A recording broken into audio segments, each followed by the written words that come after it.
Hey guys, welcome back to the podcast. This is podcast number 3, and I'm here with Xenon. Hello guys, it's Xenon.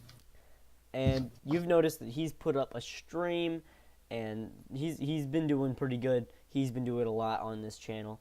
You noticed that Perk has put up a Papers, Please video, and pretty much we've had also the first video, which was also made by Perk, and I've pretty much been the one recording the broadcasts, not broadcast, the podcast, duh. But I'm gonna be doing reviews on games very shortly, and woo, let's do it. Anyways, let's get into some articles based on Borderlands 3, Fallout 76, and Xenon's got some stuff too. I'm not sure what, but let's do this. Okay. Surprise. So, some of you should know that today, Gearbox held the gameplay reveal of Borderlands 3. And it was amazing if you ask me. It was wonderful. It made me happy inside. But it is just one of the best things I've actually seen. Now, the release date is still going to be the same. It's going to be September 13th, 2019. And it's going to be on the Epic Games Store for PC until April 2020. Now, I personally do not have a problem with that, but I can see why some other people do not like the Epic Games Store. It doesn't have as many features. It's not what they're used to. But anyways, moving on. But some 10 things we learned is that there's Sanctuary 3 is an actual spaceship. That is where we have. We have a little room in it we can go to, and it's you can hang up guns you find, and it's pretty cool. As well as offline play is supported. Now, I'm not sure if it's talking about all of it or just console, but I'm betting they're talking about all of it when it comes to this, because they would probably do that for everyone. They don't want to piss off their PC gamers. You can now hijack enemy vehicles. So I think this is going to be a wonderful implement to the game, especially with how many people will possibly be enemies will possibly be driving vehicles or flying vehicles or whatever vehicles are going to be like now. The villains are like the douchiest kind of live streamers of the future you can possibly imagine. And if you watched it, Hello. Tyreen has a freaking annoying new poppy type look to it, and it's very interesting. If you guys noticed, Perk just popped in, so she's Hi. here now. We were just in the middle of reading some articles for the podcast, so welcome. Oh, cool. Yeah. We're So, choose a topic and you go third. now Red, I just choose the topic. Now, from what this says, the main quest will be will take 30 hours if you beeline it. Now, I'm not sure what that means. I'm not exactly the smartest person, but Go straight through it. oh yeah. So that's it. I'm an idiot, but I'm betting it takes longer if you do a bunch of the side quests. I mean, if you do a bunch of the side quests, it's gonna take even longer, of course. Now, Moxxi's Bar returns along with slot machines. I think this is a great implement, especially with how slot machines worked, and Moxxi's Bar was interesting. If you saw it, it was beautiful. There are emotes. I think this could be good if they play it right. I think they're gonna. It's Gearbox, and they're doing really good. Now, besides with Battleborn, they've been doing some good games. There is now destructible cover, so yes, the map will be destructible depending on what you're shooting. So I think that's pretty cool. There will be cosmetic, microtransactions, and DLC, but no complex currency system. So like, oh my god, the only thing I can think about right now is frickin' Fortnite with the V-Bucks. It's not gonna work like that. It's going to be just DLC and stuff like that. DLC and as well as maybe skins, heads, because that's what they did with Borderlands 2. And last but not least, Claptrap is still still very loud and very shrill. He does have a different voice actor, but he is still possibly the Claptrap we all love and have wanted to beat the crap out of all our lives. So, No. Borderlands 3 will include 4-player co-op. If things work out, we may be able to play with friends on other platforms too. So cross-platform, cross-play is possibly going to be implemented. What do you guys think about what has been said so far? I think it's pretty cool. I think it's cool. However, I have not played either of the other Borderlands except for a small time when I had a trial period multiple years ago. Yeah, I think I'm going to have to try to get them into it, try to get them to play it at some point. But Definitely, if this Borderlands 3 is as good as you, a person, are hoping it is, then I'll probably definitely jump into it. oh, it is going to be as amazing as I think it's going to be. It's an amazing game franchise, and I don't think they're going to screw it over. Gearbox CEO Randy Pitchford said that before the release date announcement, the developer has a very keen interest in cross-platform play. So yes, there is a chance. It isn't confirmed. It isn't a confirmed feature, though. Crossplay is something we're looking at closely, but we don't have anything to confirm or announce at this time, said 2K more recently. We also know that we won't be competing for loot anymore, at least if we don't want to. Yes, each player will get their own loot drop, so that means if you play with randos or greedy friends, you won't be worried about them swiping every good gun that drops. There will be an option to switch to Borderlands 2 styled share loot drops, though. That is something I find nice, because I always have to deal with people stealing my loot, or my family or friends, they have to deal with me stealing their loot. I think that's going to make it even for everyone. I'm dying because I just ate Takis. Art director Scott Kester also mentioned a system which allows differently leveled characters to play with each other. Regardless of your respective levels or mission progress, you and your friends can play together online or on the couch, he wrote. Regarding the couch part, it doesn't sound like split screen will be an option on PC. Well, I think that's obvious. At the gameplay event, we learned that, like instance loot, this level scaling system can be turned off. So what it means by this is, if somebody's a level 25 and you have the loot system on, their loot will be the same level as them, and enemies will be the same level as them in your game. I don't think it means that if you're on the same quest as them, or if it means that they're a higher quest than you and you're like just starting off, it will not work like that. But it is what they're talking about. So the 4 Vault Hunters we are going to have are Mose the Gunner, Amara the Siren, Flak the Beastmaster, and Zane the Operative. And we've already seen Amara and Zane in the gameplay reveal. They were the only two that were available for people.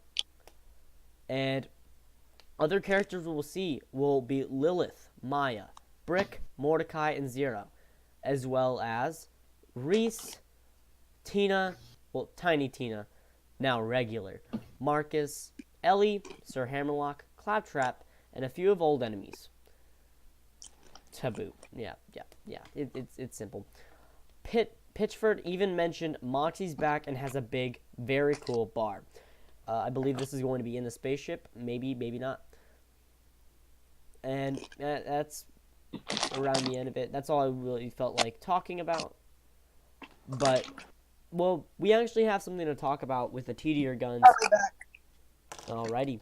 The TDR guns are going to be amazing.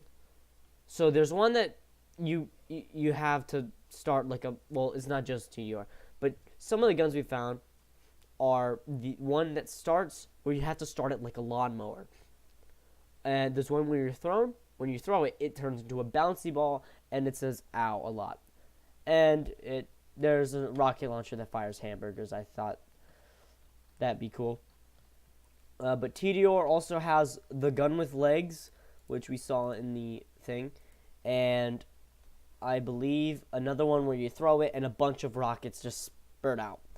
Xenon, you want to take over now? Yes, All I'll right. take over. So I have been doing some reading because recently there's been another leak on the Harry Potter RPG that is currently in Ooh. production. So it does have a speculated title because most of this is speculation at this point. We've only had 2 leaks of Uh-huh. videos advertising it. So That the two names that I found are Harry Potter Magic Forever and Harry Potter Magic Awakened. It's going to be a open world RPG where you are a late attendant to Hogwarts. You start in your 5th year, and then it's set in the 19th century, third mm-hmm. person, and you go to all your different classes, such as potions, transfiguration, and charms. Got it. And you can either be on the light side or the dark side. So You can. you can be on Harry Potter's side or you can be on Voldemort's side. He who must not be named. Yes. He must not be named. I'm However, sorry. this is considerably before the time of both of those historical figures. So is it around the time of Fantastic Beasts? No, this is still before Fantastic Beasts. Fantastic Beasts takes place in 1927, And this takes place roughly. around what time exactly? Fantastic Beasts takes place in the 1920s. Okay, but what this game? It takes place around what time exactly? The 1800s. The 1800s. So Muggles. I'm guessing there's more Muggles in the world. Well, from what I've gathered, it will take place at Hogwarts and the surrounding areas, such as the Forbidden Forest. But there is a chance that there will be Muggles in the game. Nice. Okay, so is there anything else with that? They. Oh, there is. Um, there's no definite release date because they haven't even Announced truly it. announced it. There's just people getting leaks and showing it off. Yes, but someone from, I believe it was BBC, announced that it was truly real and that it is in creation, but there are no set, definite details about it So at this point in time. so they're in the process of making it right now. Not at the process of advertising it. There's just a bunch of people leaking stuff about it, and Yes. it's getting out. Okay, so that was pretty good. Is that it? Um,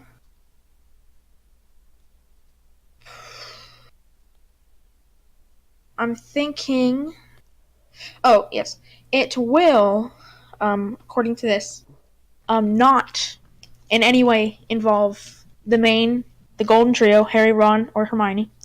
But that Yes, would make sense that would as it make takes place sense, especially many with the generations timeline. before then. But just me, you may run into some of their descendants, like a Weasley or a Potter descendant. That would be pretty cool to meet like maybe his Harry Potter's great grandparents, but I don't think they would put any Potter descendants. They might want to just keep that like a mystery or something. Yes. Also, depending on when the Peveril family ran out, you may run into a Peveril. Which, for those of you unaware, those are the 3 brothers. Harry's descendant of Ignotus Peveril. And so you may run into a Peveril or a Potter. So I think that's all I have for that. Wow. Dang. So this is an old article from January 11th, still this year, but January 11th, and it's about Fallout 76. Yes, I know this game is really, really, really not very doing large well. reputation. It's a very Bad. bad game. Not many people like it, but it starts off with, remember when Bethesda game director Todd Howard said Fallout 76 wouldn't have any human NPCs? What appears that might not be true after all. Once again, this might have all been said before, but I'm just going to read it anyways. As is the case with several open world RPGs especially Bethesda titles. Fallout 76 appears to have a hidden dev room that wasn't removed from the game before launch. As the name implies, these rooms are usually intended for developers to experiment with various items, NPCs, and objects without affecting the rest of the game. Typically, the rooms will have content that was cut from the main game, or content that is expected to arrive at a later date. In most cases, the areas can only be entered via console commands, making them PC exclusive. But some Fallout 76 players have found a way around that restriction. Fallout 76's hidden room contains a wide variety of buildings, crafting tables, and what appears to be every item in the game, including a few unreleased ones. Most interestingly, players have discovered a human NPC named Wooby standing directly in the center of the area. One of the primary complaints players have with Fallout 76 is its lack of traditional quest-giving human NPCs. Through Wooby could only exist as a practice dummy for devs to test weapons on. It's also possible that Bethesda is planning to introduce him, or human NPCs in general, into the game at a later date in response to player feedback. Once again, this was January 11th. This is a little late, but I don't honestly think they are going to do that. I think they're just going to leave it the way it is. I don't know. Yeah, but that's it. That's all of the article. Well, let's move on. Currently, Perk is not in the area, so I guess we gotta wait. I have found another topic that I might want to discuss.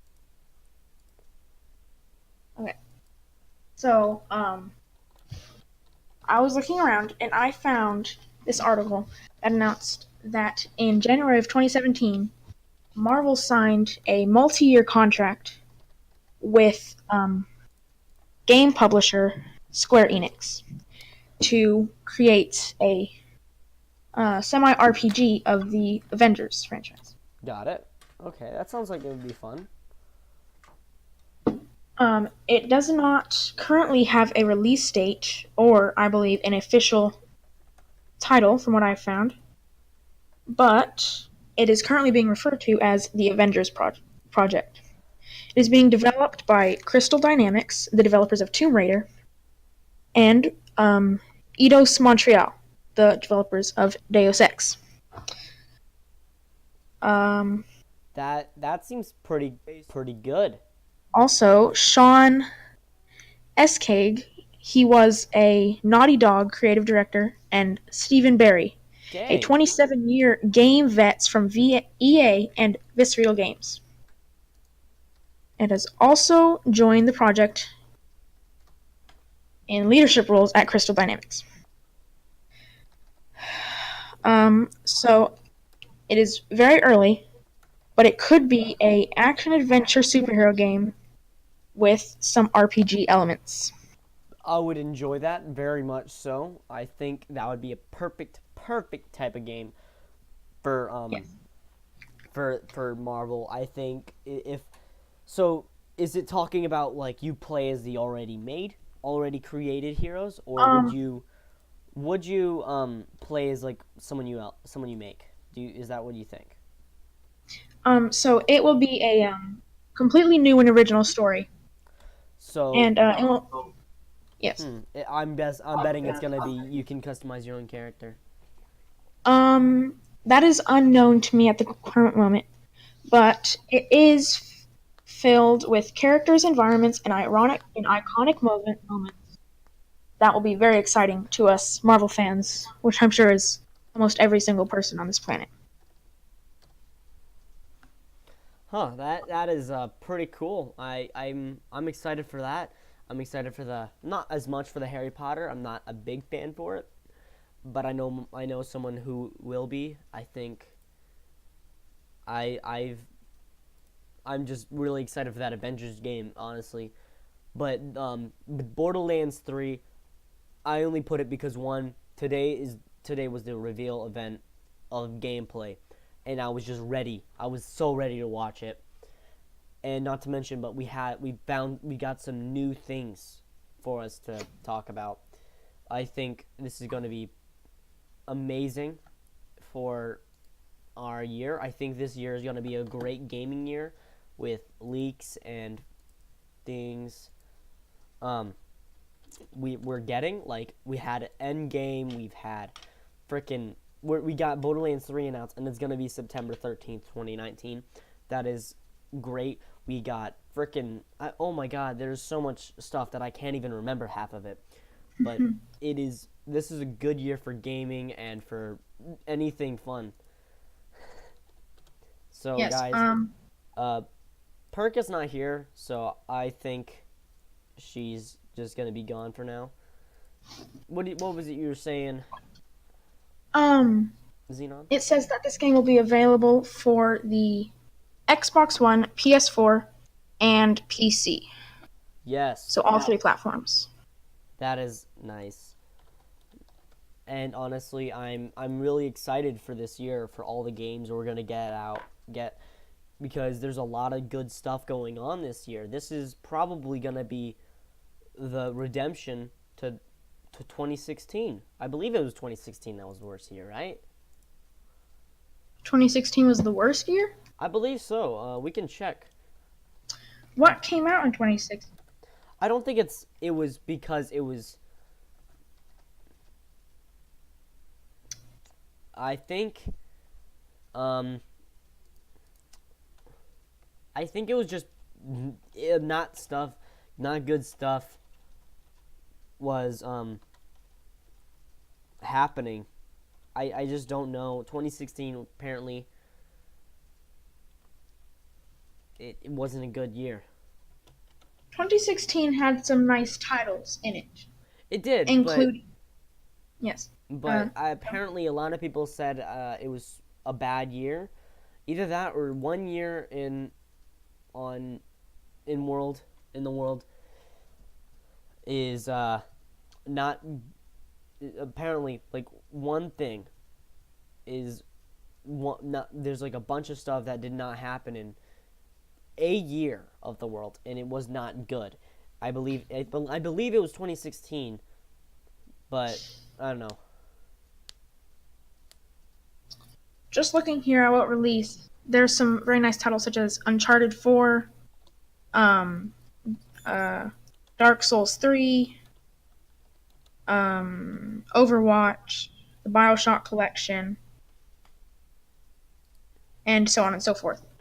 However, No Man's Sky did release in 2016, but it has currently at least partially redeemed itself. It has partially redeemed itself, but it is not exactly the game people wanted. It is not exactly the best game. I think it was because some of the titles happened. The developers of No Man's Sky definitely overhyped, and they put too much expectation on themselves. I was definitely excited for No Man's Sky, and when it came out, I was sorely disappointed in the reviews that it got from the critics. So apparently it was because there were terror attacks, Zika, Brexit, police shootings, Syria, Trump, record hot temperatures, the losses of Prince and David Bowie. This has been David Bowie? Apparently. I know you're thinking of the hamster. No, I was like, I didn't know he died. I honestly didn't know. This has been one unrelenting turn around the calendar. Have terrifying events truly piled up on each other in 2016 in a way they didn't in any other year in human history. So, also, there was truck killings in Nice, France. And there was a lot of stuff.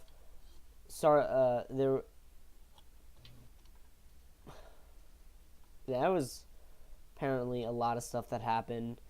And it apparently was one of the worst years. But a lot of I think it's talking about in total 2016 was a terrible year. Yeah, that sucks, man.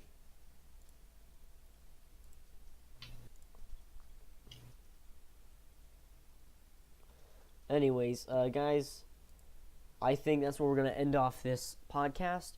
Kiro, if you're watching this, thanks for all the support. Honestly, it's helping us. It's helping us out, and honestly, doing these podcasts have been getting me to upload more on YouTube in general. If you check out my other YouTube video, I probably haven't posted in like so long now, and other than the podcast I put on there and the video of Borderlands, I've privated some of my videos because they were stupid, and I just put them up. But I think this is where we're gonna stop the podcast. Hope you guys enjoyed it. Xenon, you want to say anything real quick? Yes, I would like to say something. Say it, go ahead. Once again to Kirito.